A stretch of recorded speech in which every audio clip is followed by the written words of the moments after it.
Olá, pessoal. Espero que vocês estejam bem, familiares também. Nós vamos continuar a nossa terceira aula sobre cuidados paliativos. Então, na aula anterior, nós vimos os princípios, né, dos cuidados paliativos. Então, só dando uma revisada em alguns deles, né? É super importante que nessa abordagem a gente tenha uma relação profissional-paciente bem humanizadora. Eu até retiraria essa palavra paciente e colocaria a palavra pessoa, né? A relação profissional pessoa a ser cuidada, né? Para ficar até mais personalizado, né? Trabalhar por morte digna, isso é bem complicado, porque o conceito de morte digna é muito individual, né? O que é digno para mim pode não ser digno para outra pessoa. Vou dar um exemplo. Algumas pessoas acham digno morrer na UTI sozinho, por exemplo, né? Outras acham que isso não é digno. Então, o conceito de dignidade, ele também tem que ser trabalhado em nós, né? Também trabalha com o princípio ético da veracidade, então a gente tem que ter verdade na fala, porém é imprescindível entender que nem todas as pessoas vão querer saber a verdade, né? Então o ideal é que o profissional ele verifique com o seu paciente, né, se ele deseja ou não deseja saber a verdade. E se ele não quiser saber tudo nos mínimos detalhes, ele pode indicar alguém da confiança dele para que receba essas informações, né? Então, proporcionalidade terapêutica, então implementar aquilo na terapia apenas o que for útil. Tudo aquilo que não for útil para a vida daquela pessoa deve ser descartado, tá? Então, por exemplo, sei lá, vai fazer um exame. Precisa muito desse exame para melhorar a qualidade de vida? Se precisa, vamos fazer, né? Se não precisa, é descartado, tá? Duplo efeito, então busca-se o efeito positivo, né, apesar de reconhecer efeitos negativos. Nós comentamos isso na aula anterior. Então, às vezes, fica muito difícil positivar alguma situação diante de uma doença grave, né, que gera muito sofrimento. Mas a gente tem que buscar fazer esse exercício, tá? Prevenção também, como nós comentamos, não é só tratar, a gente tem que prevenir, por exemplo, que a pessoa sinta dor, prevenir que ela se aborreça, que ela se irrite, né? Buscar fazer prevenção de tudo aquilo que possa trazer incômodo. Então, pessoal, em cuidados paliativos, é super importante, assim, a gente trabalhar os nossos próprios valores, né? Os nossos valores pessoais, os nossos valores culturais, as nossas crenças. A gente tem que estar bem aberto. E eu acho que uma coisa que ajuda muito a gente nesse quesito é a leitura, o estudo, né? À medida que a gente estuda, a gente se apropria de um conhecimento que nos liberta, né? Então a gente muda nossos valores, até nossa cultura. E isso ajuda no cuidado, tá? Autoconhecimento também ajuda muito, tá? Então até coloquei uma frase ali embaixo, ó. O paciente não pode decidir sobre a sua morte. Será? Né? Igual o Cortella, ele sempre coloca uma frase lá no Instagram dele, uma frase provocativa, e ele escreve embaixo, será? Então, assim, ó, será que ele não pode mesmo decidir? Queria colocar essa provocação para vocês, né? Porque, sim, ele pode decidir, né? Claro, muitas vezes ele não pode decidir como que ele vai morrer, né? Mas algumas coisas ele pode decidir. Por exemplo, eu não quero morrer de câncer. Isso a gente não pode decidir. Mas, por exemplo, o local onde eu quero morrer, eu posso decidir. Quem eu quero perto de mim, eu posso decidir. O que eu não quero que façam comigo, eu posso decidir.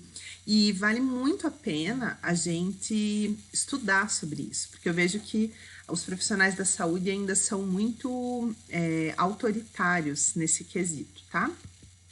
Então, coloquei aqui uma parte da aula sobre a família.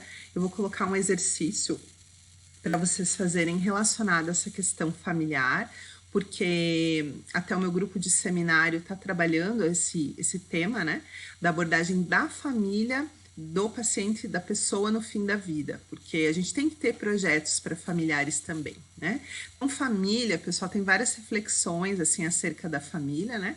Mas é um grupo de indivíduos vinculados por alguma ligação emotiva e profunda. Então, veja, não necessariamente que tenha laço sanguíneo, né? Então, acho que isso é bem importante.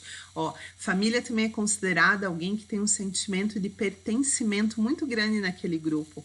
Então, às vezes, a pessoa tem um amigo que é muito mais irmão do que um irmão sanguíneo. Então, a gente tem que saber identificar essas pessoas também, né? O que é família para a pessoa? Às vezes é um animal de estimação, às vezes é uma planta, tá? Então, tem que verificar isso, tá? Então, pontos para a gente refletir, ó. Como que tá a família contemporânea, pessoal? Como que tá, né? A família contemporânea, ela não tem mais aquele modelo tradicional. Não é que não tem mais, né? Tem o pai, a mãe, os filhos, os avós, tem. Mas ela sofreu modificações. Então, tem o pai, que é separado da mãe, que tem outra mulher, a mãe que tem outro homem, esse pai que às vezes tem uma amante, né? A gente dá risada, mas sim, tem uma série de configurações. Aí tem os filhos da outra mulher, os netos da outra mulher, os filhos e netos do outro homem. Então, tudo isso vai parar lá na unidade de cuidados, né? Quando a gente fala em família. Então, ali o item próximo item, né? Identificação de partes desse grupo familiar. Então, quem lidera mais, quem cuida mais, quem é o mais briguento, quem é o mais organizado, quem é o que acalma, quem é o que traz mais aborrecimento, quem é o que traz mais alegria, ou aquela pessoa que não tem ninguém mesmo por ela, né? Então, a gente vai ter que ativar outras redes de apoio, certo? Respeitar as opiniões da família, mesmo que sejam diversas, né? Sempre procurar conversar. Como a família é uma unidade de cuidados, assim como eu converso com o paciente, então, fulano, como o senhor está hoje, como passou a noite, etc., eu tenho que fazer o mesmo com a família. É como se a gente tivesse que fazer também o histórico de enfermagem e todo o processo de enfermagem com o familiar, estabelecer diagnóstico para o familiar, fazer intervenção para o familiar. Às vezes o paciente está lidando dentro de uma linha bem bacana com a sua situação, mas o familiar não, né? Então, ele também é uma unidade de cuidado. Se é uma unidade de cuidado, a gente tem que fazer processo de enfermagem com o familiar, certo? Então, ó, sempre perguntar coisas para o familiar, informar. Eu acho que o enfermeiro bom é o enfermeiro ativo, sabe? Não espera, assim, a pessoa ficar te perguntando as coisas. Vai lá e diz antes, né? Claro, muita coisa a pessoa vai te perguntar, com certeza. Mas se você puder antecipar algumas coisas, né? Não gera angústia. Acho que isso é bom, tá? Conversar, né? Coisas banais. Eu vejo que às vezes a enfermagem termina o seu trabalho e senta, né? Senta, claro, né? Descansar um pouquinho, mas assim...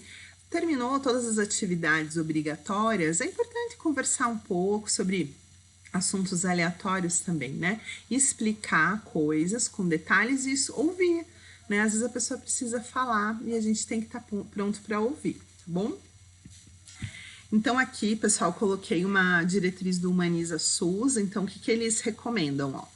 Que a gente reforce o conceito de clínica ampliada. O que é isso? Ter um compromisso com o sujeito e com o seu coletivo. Isso, eu acho que a enfermagem tem muita dificuldade, né? Porque tem um monte de regras, assim. Então, por exemplo, quem é o seu coletivo? Né? Pensem aí, agora que vocês estão em quarentena, a gente lembra bem do nosso coletivo, né? A gente tem saudade do grupinho X, do grupinho Y. Eu, por exemplo, meu coletivo... Minha família é super meu coletivo, eu tenho amigos que são meu coletivo, eu tenho uma associação que eu sou voluntária, então eu tenho muita saudade lá do pessoal. Alguns pacientes são meu coletivo, né? Eu tenho um grupinho de aquarela que também é meu coletivo, então eu sinto saudades do meu coletivo, né? Meu cachorro é meu coletivo, minhas plantinhas. Então, assim, tenta investigar qual que é o coletivo da pessoa, tá? Quando eu conheço o sujeito seu coletivo, eu consigo propor diferentes práticas terapêuticas para ele, tá? Então, acho que a enfermagem tem muito que aprender nesse sentido, tá? Muito mesmo. Ali, ó, 2, adequar os serviços ao ambiente e à cultura dos usuários, né? Personalizar o cuidado. Naquela visita que eu fiz na Espanha, isso era uma prática bem comum, né? Era bem personalizado mesmo. Então, por exemplo, a família tinha uma cozinha própria para ela, tinham áreas próprias para a família, a circulação era muito mais livre e até mesmo, desde que sempre conversado com a equipe, até a questão alimentar, né, o uso de algumas bebidas alcoólicas, por exemplo, vinho, isso fazia parte da cultura e não era visto como algo ruim, né? O próprio cigarro, né? Ninguém vai ficar incentivando o paciente a fumar. Mas lá eu vi muito isso, a personalização mesmo. Se a pessoa quer muito fumar o cigarrinho dela, tem uma área lá para ela fazer isso sem receber o olhar torto, né?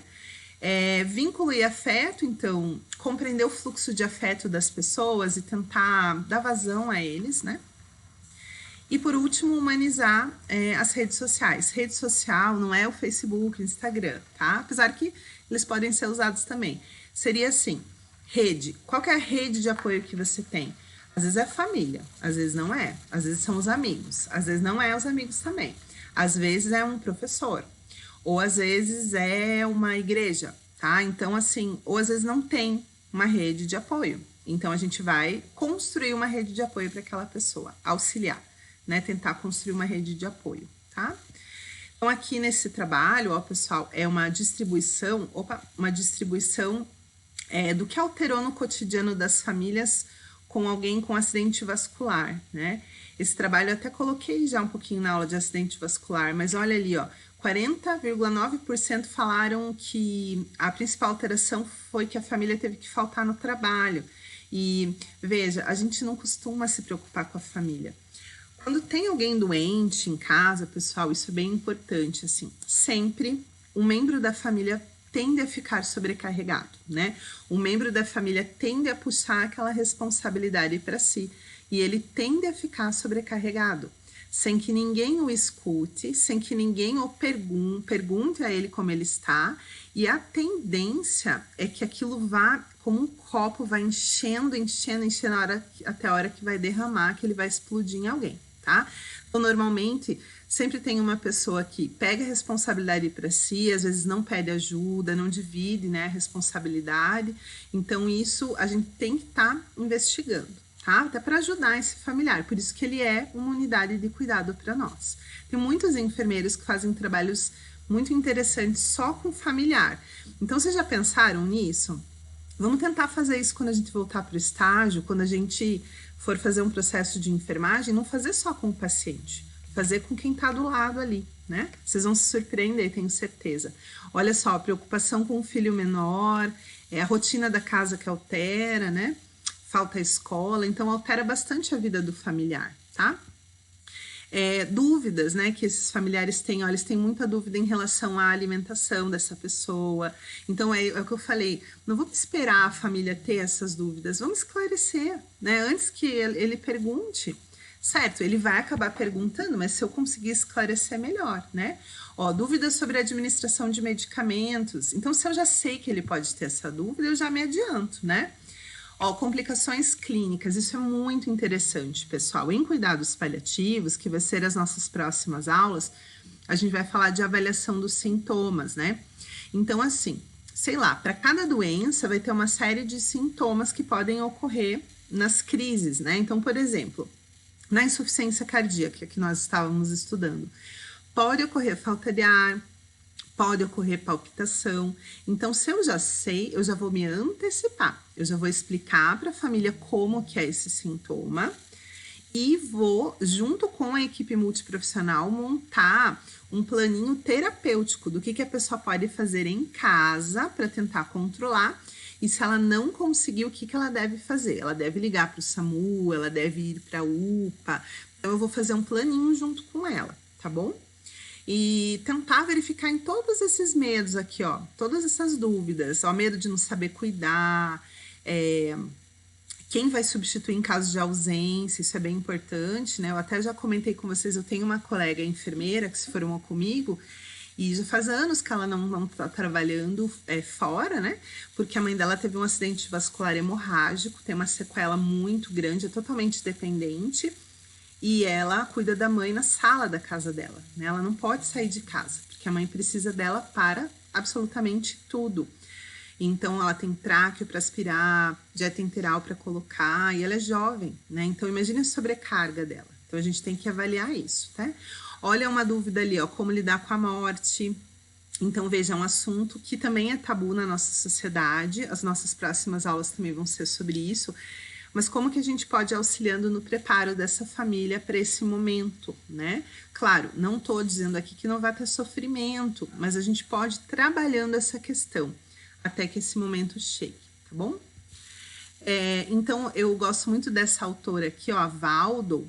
Ela tem livros lindos, gente, né? Quem puder ler sobre o cuidado. Ela fala muito sobre o cuidado. E ela fala assim que a nossa essência é o cuidar. A gente já sabe disso, né?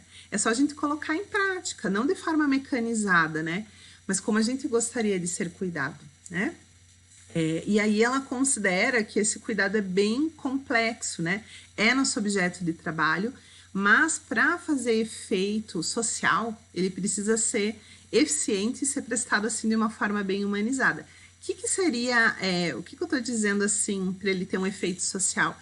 Para as pessoas lembrarem da enfermagem como profissionais competentes, que estudam, que né, são profissionais e não fazendo seu trabalho de caridade, né?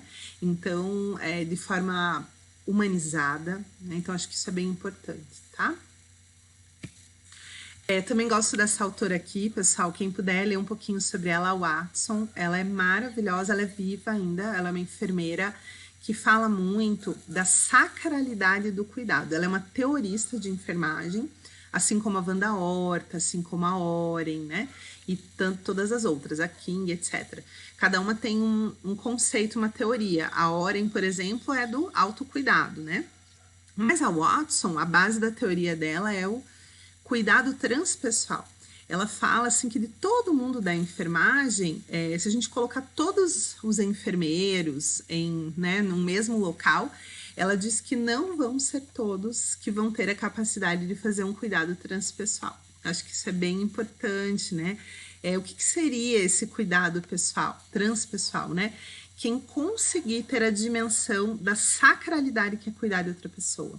E realmente, eu vejo até entre os alunos, entre os profissionais lá no campo, alguns ainda têm um jeito de cuidar muito tecnicista, muito mecanizado, né? E tudo bem, né, gente? Porque a própria Watson diz que nem todo mundo vai alcançar esse cuidado transpessoal, mas seria muito importante se a gente tentasse, né? Então, o que ela refere? Olha só, o cuidado manifesta-se no encontro das pessoas. Então, veja, você tem que realmente ter pertencimento naquela hora que você está cuidando. Você tem que estar integralmente ali, cuidando realmente daquela pessoa e daquela família, né? Ou se você trabalha com os materiais, que você está auditando conta, né? Mas principalmente no contato com as pessoas, tá? Ela fala que essa interação entre as pessoas ela é muito subjetiva, né? Nem sempre a gente vai ter uma boa interação com todo mundo, mas que a gente deve se esforçar para ter, né? Estudar nos abre muitas portas para essa interação, né? Aí ela fala ainda que permite um encontro real e autêntico, né? Quem cuida aqui já profissionalmente, quantas vezes a gente se emociona, fica pensando naquelas pessoas que a gente cuidou, ou a gente recebe um agradinho, né? Um abraço, não agora em tempos de Covid, né? Mas um sorriso. Então, tudo isso é um encontro real que aconteceu, né? Nossa, tivemos encontros lindos no estágio em que familiares chegaram a abraçar os alunos, a chorar, a agradecer mesmo pela forma como cuidou do seu familiar, né? Isso é cuidado transpessoal, tá? E ela fala uma coisa muito importante, ó, transcendendo o mundo meramente físico e material, fazendo contato com o mundo emocional. Isso, gente, não tem... Olha, quando eu falo até me arrepia, porque realmente não vão ser todas as pessoas, os profissionais de enfermagem que vão conseguir tocar o mundo emocional das pessoas e também não vão conseguir ser tocadas, né? Porque isso é uma relação de troca. Eu vou tocar o mundo emocional do outro, mas ele também vai tocar o meu, né? Então, é uma relação ampla, né? Tem gente que fala assim, não, a enfermagem não pode se envolver com o paciente. Mentira, gente, não existe isso, né? Não existe neutralidade, não existe. A gente não pode ser neutro. Quando eu decido, eu não vou me envolver, eu já estou tomando uma posição, né? Eu já estou tomando uma posição. Então, neutro eu não estou, porque eu estou tomando uma posição, eu estou tentando bloquear um sentimento. Isso vai para algum lugar dentro de mim. e vai fazer mal uma hora ou outra em alguma esfera da minha vida, né? Então, o ideal é que a gente faça esse exercício de entrega mesmo, né? Entrega emocional no cuidado ali. Então, olha que bonito, nessa citação é da Luciane Fávero, que é uma enfermeira que nós temos aqui em Curitiba, né? Ela é professora, já foi professora lá da Tuiuti também, e num trabalho, ela estuda muito a Watson, né? E num trabalho dela, que ela publicou em 2009, ela escreveu assim, ó: o cuidado transpessoal, com base na definição utilizada, né, pela Watson no caso, determina uma atitude de respeito pelo sagrado que é o outro. Olha, eu acredito muito nisso. Eu acho que é a teorista que eu mais gosto, porque é exatamente isso. Quando você toca o outro, cuida do outro, isso é algo muito sagrado, tá? Então, ó, o cuidado deve estar conectado ao universo e ao outro, sem divisões de espaço, de tempo, sem divisão de nacionalidade, tá? Então, aborda o outro com delicadeza, com sensibilidade, né? Dando atenção para essa pessoa e para a família dela. Então, isso é difícil, né, no dia a dia, mas vale muito a pena, né, para quem faz. Então, olha só, essa cena eu vejo muito nos nossos campos de estágio, né? Os idosos lá sentados, dormindo, né? Veja, claro, a gente precisa repousar, né? Mas, às vezes, tem instituições em que os idosos ficam assim o dia inteiro, né? Então, veja que complicado para o enfermeiro que assina a responsabilidade técnica do cuidado, do gerenciamento do cuidado a essas pessoas, achar que isso é bacana, né? Ele dorme assim por tédio, né? Então, claro, quando ele quer dormir, tudo bem, mas eu posso fazer o dia dele bem bacana. Só que eu preciso investir o meu tempo nisso também.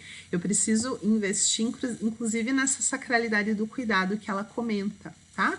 Então, ó, desafio, abandono das famílias, né, por estar no final da vida, abandono até a equipe. A Fabiane Bruneto foi minha aluna também, agora é enfermeira, ela escreveu essa frase, ó: a gente tem o desafio de cuidar das pessoas que são abandonadas pela família por estar numa condição de final de vida, e até a equipe abandona, porque a equipe fala assim, ah, não, aquele ali já vai morrer, né, ou é RHD, ou ah, não, aquele lá é SPP, mas às vezes ele tá ali deitado na cama com o olharzinho parado, mas com o ouvido bem aberto, pronto para ouvir alguma coisa, né, agradável. Muitos livros dizem que algumas pessoas têm medo nesses momentos, né, e que elas precisariam sentir a presença de alguém, a presença. Então, veja, eu sou muito a favor disso. Você tem que fazer esse papel. Se você não consegue fazer esse papel, acione fluxo de afetos ou uma rede de apoio voluntário, por exemplo. Essa pessoa ela tem que estar com a garantia de que tem ali alguém do lado dela, que ela não vai estar sozinha, tá bom? Então, eu fiz esse trabalho aqui também com um aluno, né, o Luiz, hoje ele é enfermeiro também, e a gente perguntou, foi bem legal esse trabalho, a gente fez nas piscinas lá do Ouvidor Pardinho, para os idosos que estavam fazendo aula de hidroginástica. E a gente perguntou qual que era o olhar que eles tinham sobre o fim da vida deles, né? E foi bem legal as respostas, né, pessoal? Porque a maioria ali encara o fim da vida como algo bem natural, né?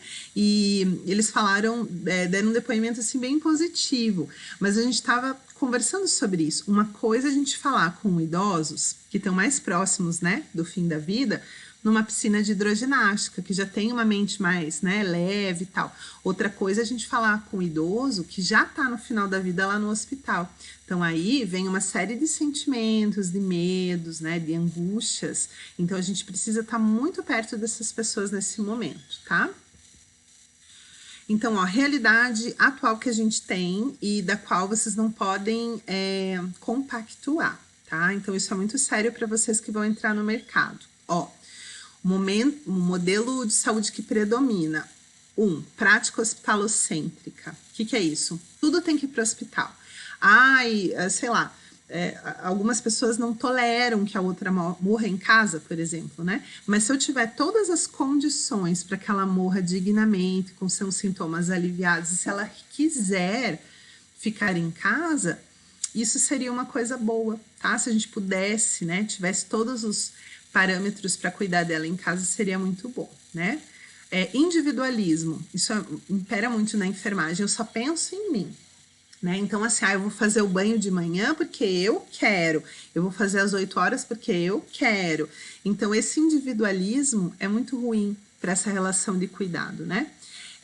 3, ali, ó, uso desmedido de recursos tecnológicos disponíveis. Então, muito exame, muita coisa, e mexe no paciente, vai aqui, vai ali, sabe? Tem que ver se realmente isso traz benefício, né, para aquela pessoa. 4, cuidado centrado no cliente, né? Claro, ele é nosso cliente, mas assim, ele é uma pessoa, gente, né? Eu sou a favor de a gente pensar nas pessoas como pessoas, né? Pessoa. Eu tenho feito esse exercício há muito tempo já, muito tempo não, uns 3 anos mais ou menos, quando eu encaminhei um artigo para uma revista e eu escrevi paciente e a revista pediu para trocar todas essas palavras pela palavra pessoa. E aquilo mexeu bastante comigo. Eu falei, boa, né? É isso mesmo, é pessoa, tá? Antes de mais nada, é uma pessoa, tá? Consequências, né? Os gestores às vezes ficam insatisfeitos e a população também, né? Eu vejo muitos depoimentos de familiares que não tiveram, assim, um bom atendimento nessas situações de doença grave, ou se sentiram meio abandonados ou sem explicações, né? Então, isso é muito ruim, tá? Vocês têm uma incumbência bem forte de mudar isso, tá bom? Então, aqui, os princípios a gente já falou, né? E aí eu coloquei uma frase também de uma aluna, ó, para quais doenças existem cuidados paliativos? O que vocês poderiam me responder? Quais doenças? Inúmeras, né? Qualquer doença grave que ameace a vida da pessoa, certo? Então, coloquei alguns exemplos aqui, ó. Insuficiência respiratória crônica ou aguda também, tá? Por exemplo, Covid. Então, o Covid é uma insuficiência, pode levar à insuficiência respiratória aguda. Vocês viram lá o ministro, né, do Reino Unido, ele estava com Covid, estava em casa, ele piorou e está na UTI. Veja, é uma doença que ameaça a vida? É uma doença grave? Então, a gente já tem que estar perto dele, fazendo essa abordagem em cuidados paliativos, porque pode acontecer algo mais sério com ele. Pode ser que ele sobreviva, pode ser que ele não sobreviva. Então, a gente já vai usar a abordagem, tá? Insuficiência respiratória crônica, a gente pode colocar várias doenças que têm uma progressão, né? O enfisema pulmonar, o DPOC, que é a doença pulmonar obstrutiva crônica, né? São doenças que elas têm progressão, tá? Insuficiência cardíaca na fase terminal. O que é fase terminal para nós, né? É a classe 4, tá? A classe 4 não de forma temporária, quando a pessoa realmente está na classe 4, tendo falta de ar ou repouso, tá? Algumas doenças mentais, né, algumas doenças mentais são muito graves e põem em risco a vida da pessoa, então pode ser considerada também. Cirrose hepática na fase terminal. Alguns autores não gostam dessa palavra terminal, porque por questões religiosas algumas pessoas entendem que não tem um término. Mas vamos colocar então cirrose hepática avançada, tá? Esclerose múltipla e as demências, tá?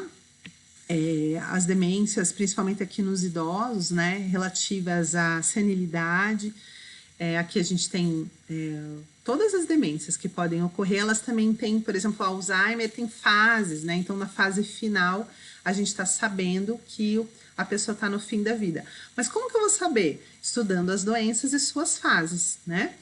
Doenças neurológicas, então, por exemplo, acidente vascular. Eu posso ter uma pessoa que tem sequelas de acidente vascular, mas não está no final da vida. Ou alguém que está próximo do final da vida, tá? Insuficiência renal crônica, a mesma coisa. Nem todo mundo que tem insuficiência renal crônica está no final da vida, mas existem alguns parâmetros da insuficiência renal que fazem a gente acreditar que isso possa estar acontecendo, tá? Tem muitas outras doenças, coloquei só alguns exemplos aqui, né? O câncer é um exemplo, tá bom? A história, olha que fofa, gente. Essa é a Mami, né? a criadora, uma das fundadoras dessa abordagem da filosofia dos cuidados paliativos, que é Cicely Saunders. Ela tem uma carinha fofa, né, gente? E a história dela é muito bonita, tem vários livros que trazem a biografia dela, muito bacana mesmo, tá? E olha o jeitinho, pegar até uma cadeira para sentar do lado ali dos pacientes, né? Uma fofa mesmo. Aqui é a carinha dela. Ela fundou o primeiro hospice. O que é hospice, né? É um local, como se fosse uma hospedaria. Nós não temos uma tradução dessa palavra para o português, mas é como se fosse um local onde as pessoas no final da vida, elas pudessem ser tratadas com a utilização dessa abordagem, tá? Aqui em Curitiba nós temos um hospice. O que é um hospice? Então, é um local onde essa filosofia é trabalhada e é implementada. Ele é privado, né? Se chama Valences. Quem quiser ver no site, né? Um lugar muito bonito. É uma casa muito bonita e tem toda a estrutura para o cuidado dos pacientes, inclusive para, por exemplo, se a pessoa quiser fazer um jantar, receber a família, quiser levar os cachorro, né? Tem locais para práticas integrativas, tá? Mas a gente tem vários países que têm hospices públicos, tá? A Inglaterra tem, a Espanha, vários países têm esses locais públicos para a gente utilizar essa filosofia, tá? A Cicely, ela tem um livro dela que se chama Velai Comigo. É um livro muito lindo, traduzido por esse médico que tá o nome aqui embaixo, que é o Franklin Santana Santos. Vocês podem até seguir ele no Instagram, no Facebook. Ele sempre posta coisas muito legais, faz umas lives bem legais. E ela, né, disse essa frase aqui, ó. Haverá um momento em que os profissionais tomarão consciência de que não conseguem mais auxiliar, né? Tem uma hora assim que a gente está cuidando de uma pessoa no final da vida, principalmente quando ela entra no processo de morrer, que eu não consigo mais ajudar para fazer aquele processo voltar, né? E, no entanto, terão que estar preparados para permanecer ao lado da pessoa e da família dela. Veja, puxa, não há mais nada que eu possa fazer de medicação, nada que eu possa fazer de cuidado espiritual, né? Ali já fiz tudo o que poderia, o que eu posso fazer? Ficar com essas pessoas e dar apoio para elas, tá? Sem falar besteira, obviamente, né? Preparado, mas ficar ao lado delas, me mostrar presente ali no momento, né? Isso é muito bacana, tá? Então, aqui tem um pouquinho da história, né? Essa palavra hospice, ela foi usada pela primeira vez em 1842 lá na França e depois veio vindo aqui no Brasil, em 1983 foi o primeiro serviço lá no Rio Grande do Sul. E hoje já tem muitos, né?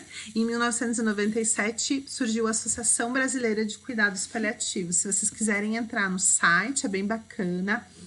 Eles têm uma revista muito legal que dá para a gente mandar trabalhinhos e lá a gente consegue informações sobre congressos. Nesse ano, né? Vamos ver se vai acontecer, mas está previsto aqui em Curitiba o Congresso Internacional de Cuidados Paliativos em novembro. Então, é uma ótima oportunidade para a gente ir num congresso bem bacana, tá?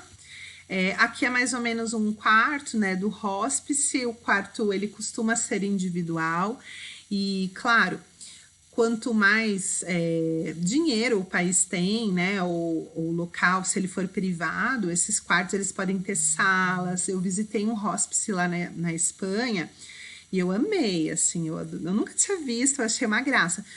A maioria do público era idoso, né, e eles separavam por grau de dependência, então tinham os totalmente dependentes, semidependentes e os independentes. Eles faziam refeições sempre em horários bem diferentes, né? Mas os independentes, ou assim, independentes sempre precisando de uma ajudinha, né? Um auxílio. Mas assim, todos super arrumados. Dentro do local tinha salão de beleza. Se você quisesse, por exemplo, acordar, tomar seu café da manhã e arrumar seu cabelo para passar o dia. Tem para as mulheres, para os homens também tem manicure, eles têm podiatra, né, lá dentro do hospice. Depois eles têm uma série de atividades, eles têm a fisioterapia, eles têm terapia ocupacional, eles têm vários jogos, eles usam muito videogame, com aquelas telas enormes para jogar boliche, jogar tênis, né? Eles têm muita música, tem sala para assistir a missa da catedral ao vivo, eles têm muito artesanato, muita arte. E o que eu achei uma graça, eles têm no local de fazer refeição, eles tinham lá uma chopeira, e como se fosse um bar, assim. Então, tinha alguns dias que tinha baile. Então, por exemplo, você pode parar ali, pegar um chopp ou tomar um vinho, né? Bem diferente, bem interessante. É semelhante, assim, a um hotel, sabe? A um hotel, mas, claro, separando os níveis de cuidado. Daí, para as pessoas que estão com um grau de dependência maior também, tem todo um cuidado. Os quartos são muito bonitos, né? Muito limpos, muito bonito. O local é muito lindo. Vou ver se eu coloco umas fotos em outra aula para vocês, tá? Eles podem sair para passear. Então, esse que eu visitei era no centro.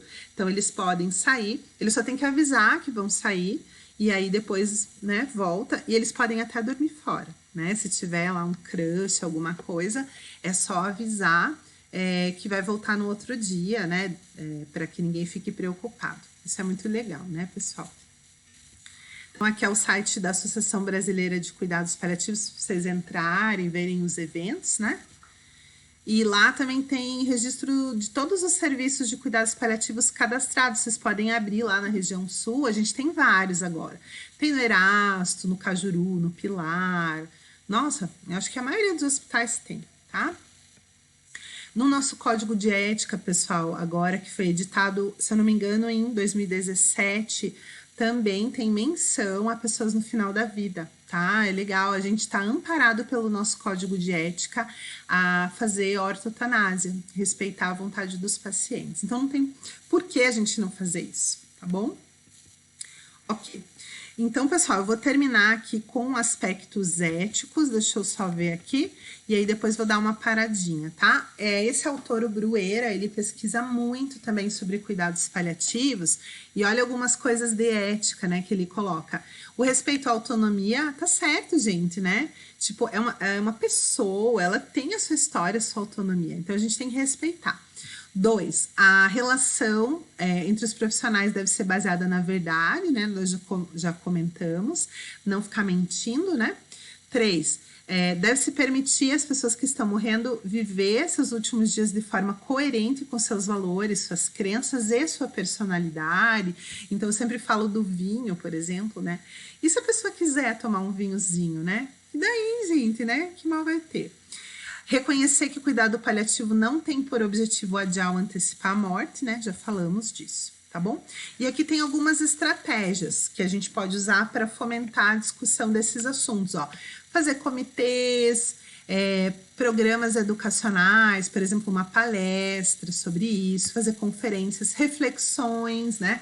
Juntar lá uma galerinha para ler um texto, estudo de caso. Eu acho que isso no hospital é bem legal. Pegar a história de um paciente que foi atendido e estudar, para ver como que foi feito o atendimento, o que a família achou, para a gente ir melhorando os processos, tá? Pesquisas que o meu grupo do seminário está fazendo e congressos, né, pessoal? Então, são coisas que a gente pode fazer, tá bom? Eu vou parar por aqui. Todos os anos também tem o Dia Mundial de Cuidados Paliativos, cada ano é numa data, né? Mas olha que interessante, ó. Aquilo que a lagarta chama fim do mundo, o homem chama borboleta. Então, o símbolo dos cuidados paliativos é uma borboletinha, porque se a gente for ver as fases, né, da borboletinha, ela é uma lagartinha que entra no casulo, desde quando a gente acha que ela morreu, sai uma borboleta de lá de dentro. Então, isso tem uma mensagem bem bacana para nós, né? Tá bom, pessoal? Então, eu vou encerrar a aula por aqui. A gente já continua esse assunto, tá bom? Tchau!